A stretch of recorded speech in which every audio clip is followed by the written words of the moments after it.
You were mentioning Iowa City and how special that's been for you to be there. What do you make of just like the fan base? I mean, because again, them selling out every single home game this year, how Iowa Hawkeye fans have responded to Caitlin Clark and the Hawkeyes and everything surrounding them this year. Well, it's incredible to me to see what you describe as Iowa Hawkeye fans, because it's a lot broader than just Iowa. I was just in Albany, and there were so many people walking around the city with Caitlin Clark shirts, and I'm meeting them and talking to them and assuming they're people who have come from Iowa, and some of them were, but there were also people from Cape Cod, Massachusetts, Boston area, New York, Connecticut, all over New England who are Iowa fans. And it's incredible to see. Of course, it started in the state and people in Iowa supporting the team and supporting Caitlin, but it's grown. They've become a national team, which is kind of unique to the women's game. Have you seen something like that? I mean, obviously your ties with UConn, they're the team that everybody knew for so long, but have you seen something like this where there were people from Cape Cod, from different time zones, rooting for maybe specifically one player? Yeah, Doug Feinberg from the AP kind of said it the best. He said, we've seen people come and watch a team because of the name on the front, when you think about Connecticut and Tennessee and South Carolina, but we've never seen people flock to games, watching them on television because of the name on the back of the jersey, which is Caitlin Clark.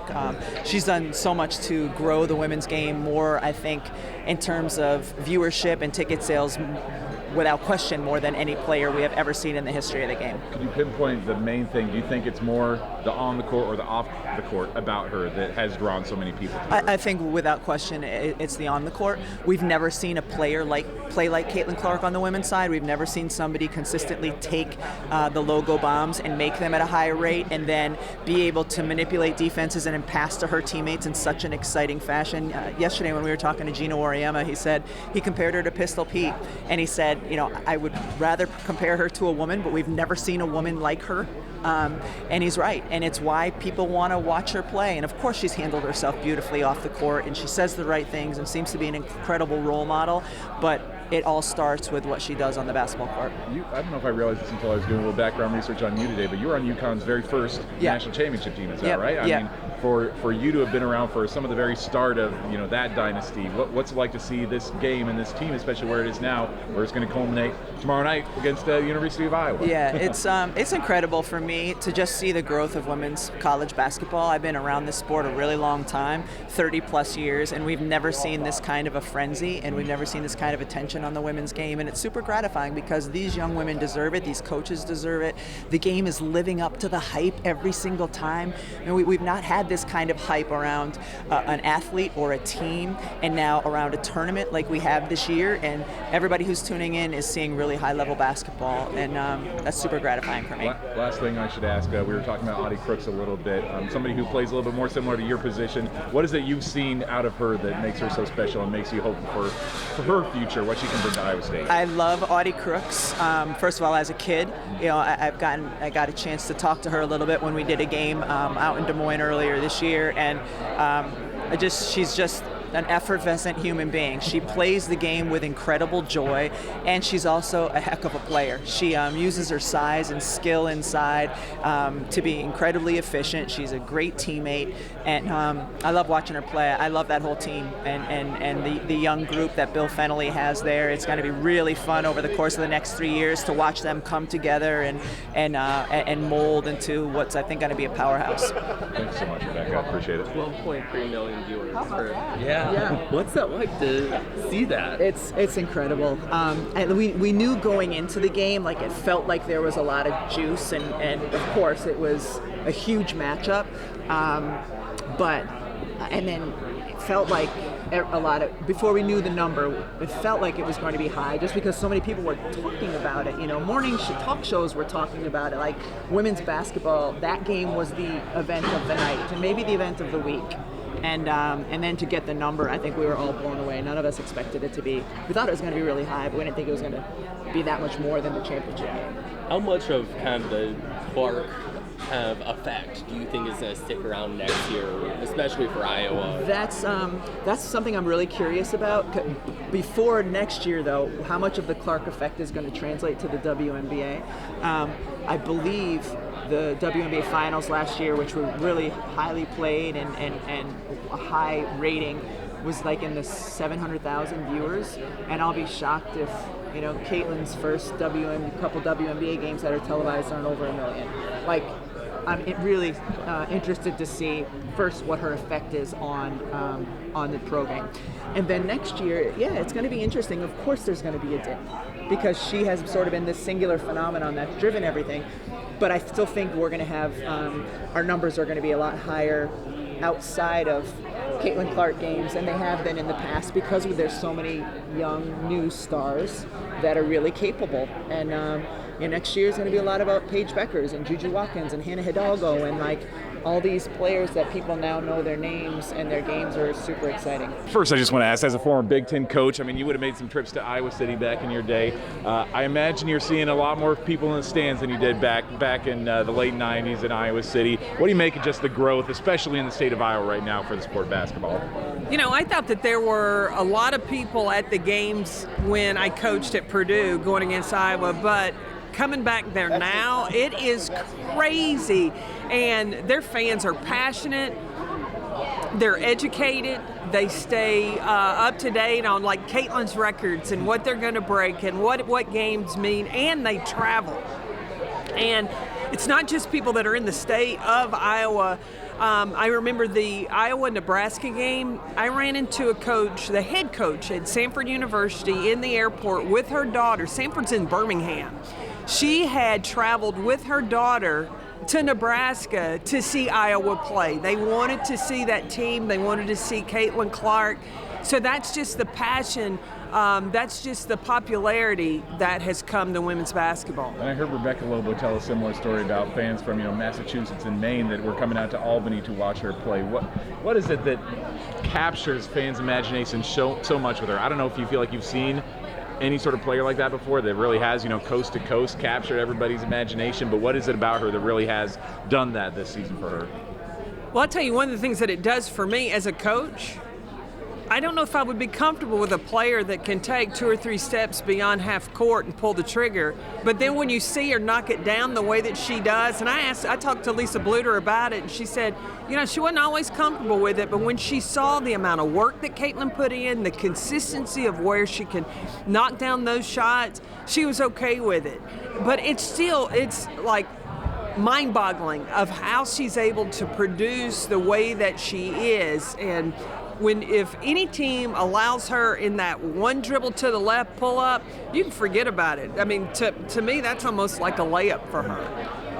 You and Don Staley are right now the only black coaches to have ever win a national championship.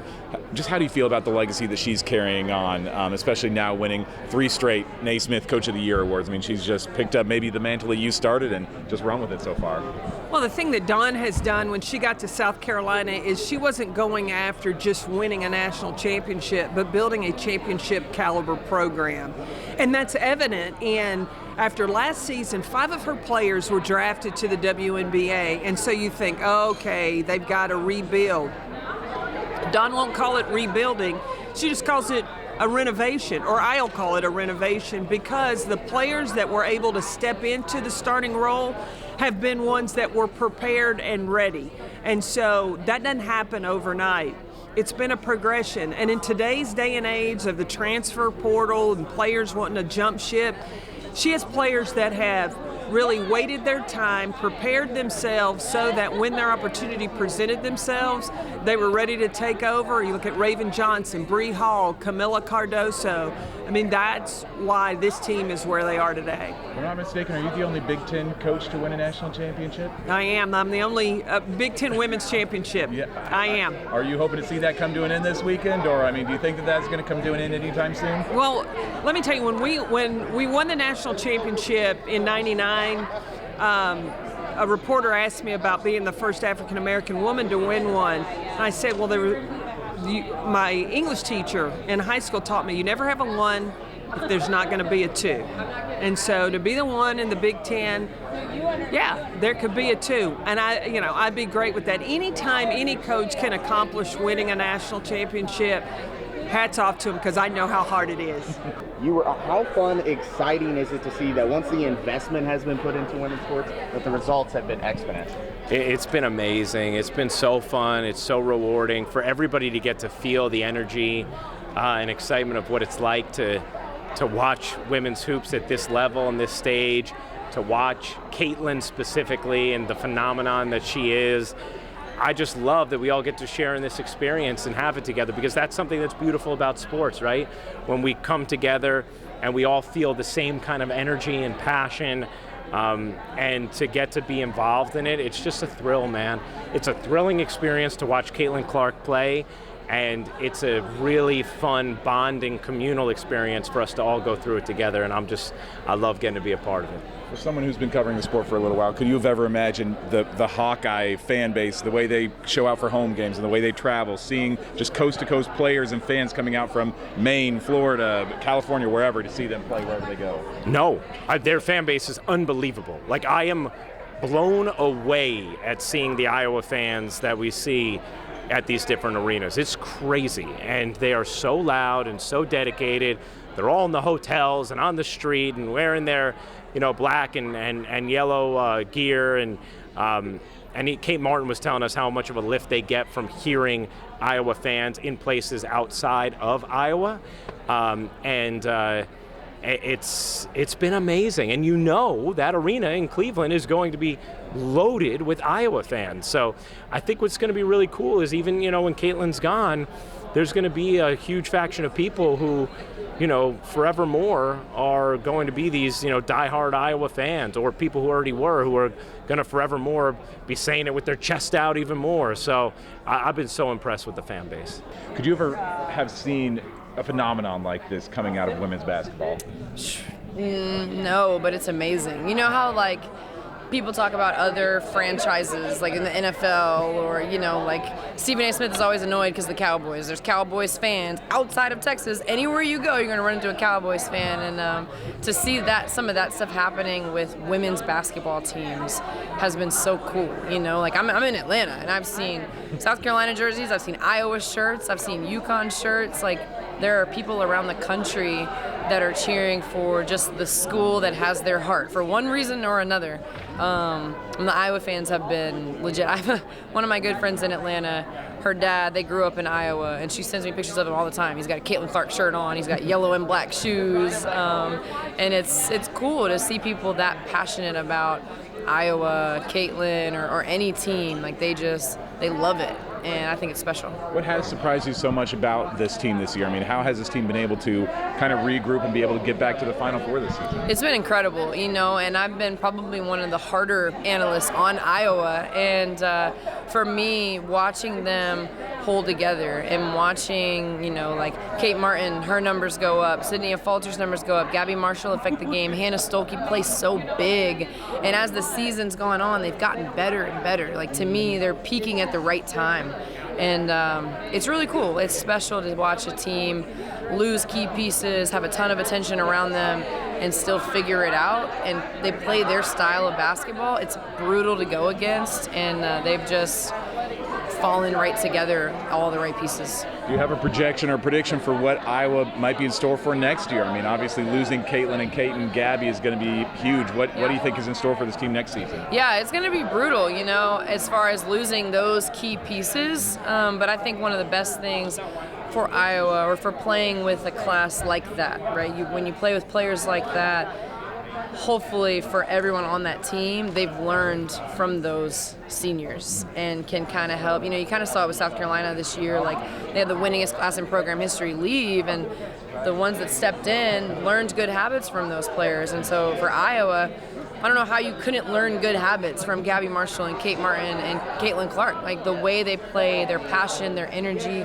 their discipline, Kate's leadership, those things I think trickle down. And so at least for Iowa's sake, they'll have holes to fill, but they'll have good habits, and I think you can build off of those. Last thing I'll ask you, I don't know if this is a question you get a lot, but what would Coach Summitt think about where this game is at right now and what this team is doing right now? I think she would love it. I think she'd be really excited for people to love the women's game this much, and for teams to play this hard, and for the energy, just energy, Pat was such a passionate, fired up person, and for people to be passionate and fired up about the game, I think would be something that she enjoys. Forgive me for not knowing your career better. Were you at Were you part of the team that would have been Coach Summitt's last team when they would have lost to Baylor in the tournament? No, I was Coach Summitt's last class. I was the class after that. So I was the last class to sign my letter of intent to Pat. Okay. And gotcha. then, Okay.